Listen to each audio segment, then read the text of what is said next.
Stop. Stop. Don't say only. My name is...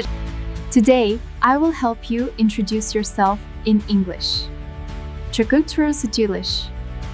Step 1. Say your name. Name. My name is Emma. Or you say, I'm Emma. Now pause the video, say your name. Step 2. Say where you are from. I'm from London. Or I'm from Brazil. Now you, say I'm from.